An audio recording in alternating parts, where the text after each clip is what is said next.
गढ़वा में चल रही है विकास बनाम भ्रामक राजनीति। मिथिलेश ठाकुर। गढ़वा के विकास के लिए संतोष केशरी को जिताने की अपील। गढ़वा। झारखंड सरकार के पूर्व मंत्री मिथिलेश ठाकुर ने कहा है कि गढ़वा में विकास बनाम भ्रामक राजनीति चल रही है।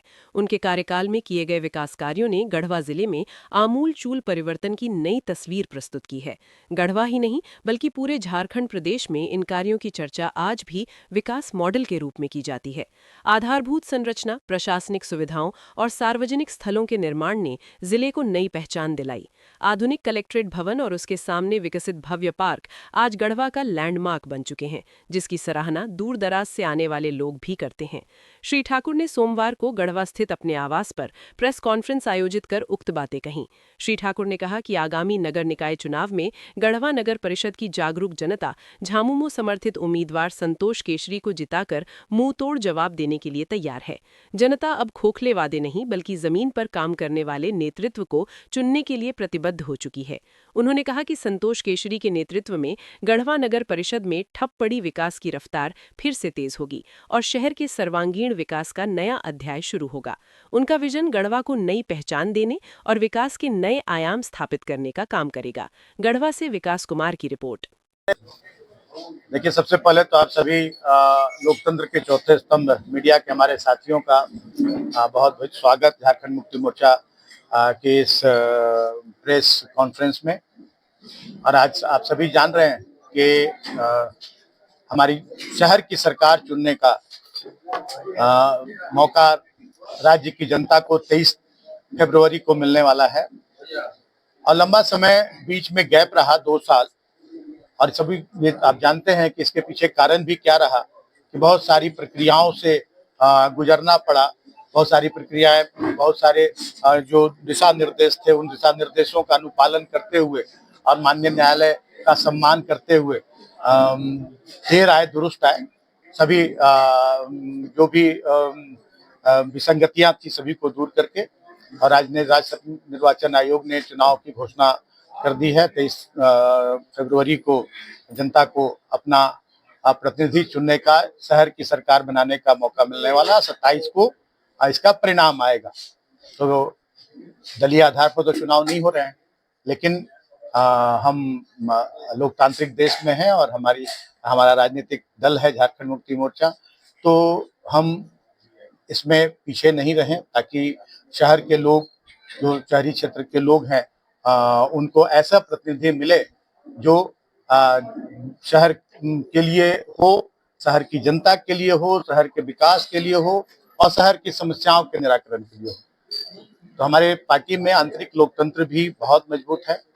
हमारी पार्टी के जो मुख्य रूप से जो नगर के जो हमारे नगर कमेटी के जो पदाधिकारी, नगर अध्यक्ष, नगर सचिव और पूरी टीम के साथ साथ जो केंद्रीय पदाधिकारीगण और हमारे जिला अध्यक्ष, जिला सचिव के बीच सभी लोगों की सहमति से, बहुमत से संतोष केसरी का नाम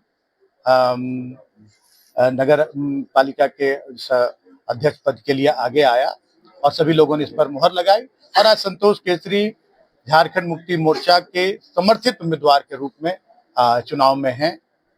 और सभी लोग हमारे सभी वर्ग संगठन के लोग, हमारे अध्यक्ष, सचिव, चाहे वो व्यवसायी मोर्चा हो या किसान मोर्चा हो, छात्र मोर्चा हो, सभी लोग पूरी ताकत के साथ अपने समर्थित प्रत्याशी को विजय श्री दिलाने में निरंतर लगे हुए हैं। और जनता का रुझान भी पूरी तरह से हमारे समर्थित प्रत्याशी की ओर है, क्योंकि 10 साल माननीय संतोष केसरी जी की पत्नी इस नगर परिषद के अध्यक्ष रहीं और उनके प्रतिनिधि के रूप में निरंतर जनता की सेवा, हर दुख सुख में 24 घंटे 365 दिन तत्पर रहे। कोई भी अपना कोर कसर नहीं छोड़ा। और जब 2 साल बोर्ड भंग था, नगर परिषद भंग था, तब भी 2 साल निरंतर जनता की समस्याओं के निराकरण में आगे रहे। और जनता इस सबको देख रही है, समझ रही है। सभी वर्गों, चाहे वो किसी धर्म के हों, किसी जाति के हों, सभी वर्गों का समर्थन संतोष केसरी जी को है। और पार्टी संगठन भी काफी मजबूत है हमारे इस गढ़वा नगर परिषद क्षेत्र में और पूरे गढ़वा जिले में। तो सभी का सहयोग मिल रहा है और हमें पूरी उम्मीद है कि भारी मतों के साथ झारखंड मुक्ति मोर्चा समर्थित प्रत्याशी संतोष केसरी जी को विजय श्री दिलाकर और अपनी सेवा का मौका देंगे। देखिए, जो लोग आरोप लगाते हैं उनको पहले अपने दामन में झांकना चाहिए, और यहाँ जिस तरह के अनियमितता होती है, भ्रष्टाचार होते हैं, तो उसके लिए संबंधित एजेंसियां हैं, न्यायालय है। अपनी बात उन्हें कहनी चाहिए कि 1 साल का रिपोर्ट कार्ड जनता के बीच पेश करना चाहिए। अब 1.25 साल हो गए, क्या दिया उन्होंने गढ़वा शहर को, गढ़वा की जनता के लिए उन्होंने क्या किया। गढ़वा विधानसभा की बात छोड़ दीजिए, शहर में उन्होंने एक भी उपलब्धि अपनी अगर गिना दी होती तो माना जाता। और भ्रष्टाचार की बात जहां तक है, जो खुद आकंठ डूबे हुए भ्रष्टाचार में, अभी सीबीआई कोर्ट में अलकतरा घोटाला में उनके ऊपर मामला चल रहा है, भागे फिर रहे हैं। कोर्ट आरोप गठन के लिए कोर्ट निरंतर तारीख तय कर रही है, और विभिन्न बहाने बनाकर रांची में घूमते रहते हैं और अपोलो हॉस्पिटल का सर्टिफिकेट देते हैं कि हम हॉस्पिटल में एडमिट हैं, फोटो खिंचवा कर डलवा देते हैं मीडिया में।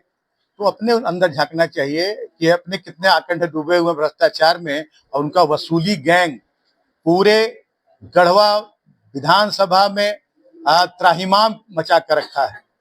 जहां भी इनके वसूली गैंग के लोग पहुंचते हैं, ठेकेदारों को डराते हैं, धमकाते हैं। हमारे जो अभियंता हैं, चाहे वरिष्ठ पदाधिकारी हैं, जो इनके अनुसार नहीं चलते हैं, चाहे उपायुक्त हो या पुलिस अधीक्षक हो, किसी को नहीं छोड़ते। हाँ, जब इनकी जो मंशा होती है वो पूरी हो जाती है, तो फिर ये सारी जो अनियमितताएं उसको भूल जाते हैं।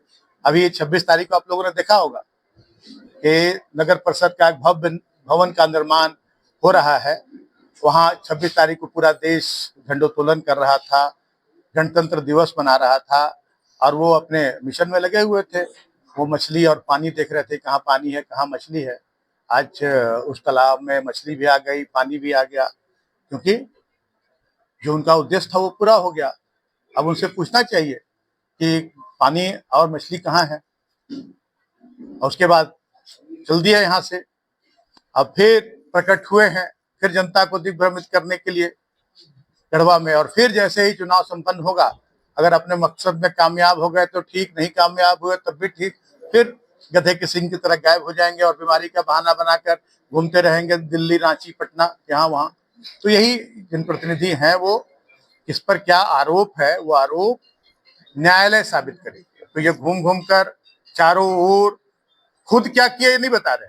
मिथिलेश ठाकुर क्या किया? मिथिलेश ठाकुर अपने लिए पार्क बनवा लिया, मिथिलेश ठाकुर कलेक्ट्रेट भी अपने लिए बनवा लिया, टाउन हॉल भी अपने लिए बनवा लिया, बस स्टैंड भी अपने लिए बनवा लिया, स्टेडियम भी अपने लिए बनवा लिया, महिला कॉलेज भी अपने लिए खुलवा लिया। आज एक महिला कॉलेज इतना बड़ा बनकर तैयार है, कहीं एक शब्द भी, और आप लोग भी सवाल नहीं करते। आप लोग भी खूब मजे से उनके जो कहेंगे, क्या कहा जाएगा, हास्य व्यंग होता है, उसका खूब मजा आप लोग भी लेते हैं। उनको भी सवाल, आप लोग भी लोकतंत्र के चौथे स्तंभ हैं, आपको सवाल करना चाहिए कि अपनी उपलब्धि बताइए। अपनी उपलब्धि के नाम पर मिथिलेश ठाकुर 5200 करोड़ रुपए लूट लिया। मिथिलेश ठाकुर ने 500 एकड़ जमीन वहां खरीद लिया, हाँ 200 एकड़ वहां खरीद लिया। तो मिथिलेश ठाकुर का पिता फर्जी स्वतंत्रता सेनानी, जो तो खैर ऐसे व्यक्ति को जनता बहुत, एक बार गलती करती है, एक बार जनता से गलती होती है, जनता भली भांति देख रही है, समझ रही है। हमारे स्वर्गीय पिता जो स्वतंत्रता आंदोलन के प्रमुख सेनानी में से गिने जाते थे, और जिन्हें राष्ट्रपिता कहा जाता है, महात्मा गांधी, उनके साथ डॉक्टर राजेंद्र प्रसाद के साथ बरसों जेल में रहे। 2 साल की सजा उस समय हुई, 1943 में उन्हें 50 रुपए का जुर्माना हुआ। और वैसे ही वीर सपूतों की बदौलत आज हम आजादी की हवा में खुली सांस ले रहे हैं। और जो आज स्वर्गीय हो गए हैं, उन पर भी कीचड़ उछालने से वो बाज नहीं आ रहे हैं, उनको फर्जी स्वतंत्रता सेनानी बता रहे हैं। तो वैसे व्यक्ति के बारे में ज्यादा कहना हम तो चाहते नहीं है बोलना, कभी नहीं चाहते हैं कि जो एक माननीय विधायक हैं उन्हें अपनी उपलब्धि बतानी चाहिए। और मैं ये कहने में मुझे थोड़ा भी संकोच नहीं है कि इस बार चाहे वो कितना भी दिग्भ्रमित करने की कोशिश करें, कितना भी जाति धर्म में बांटने की कोशिश करें, कितना भी मंदिर मस्जिद करने की कोशिश करें, कितना भी हिंदू मुसलमान करने की कोशिश करें, अपने मंसूबे में कामयाब नहीं होंगे और उनकी निगाहें कहीं रहती है, निशाना कहीं रहता है, ये भी जनता जान चुकी है।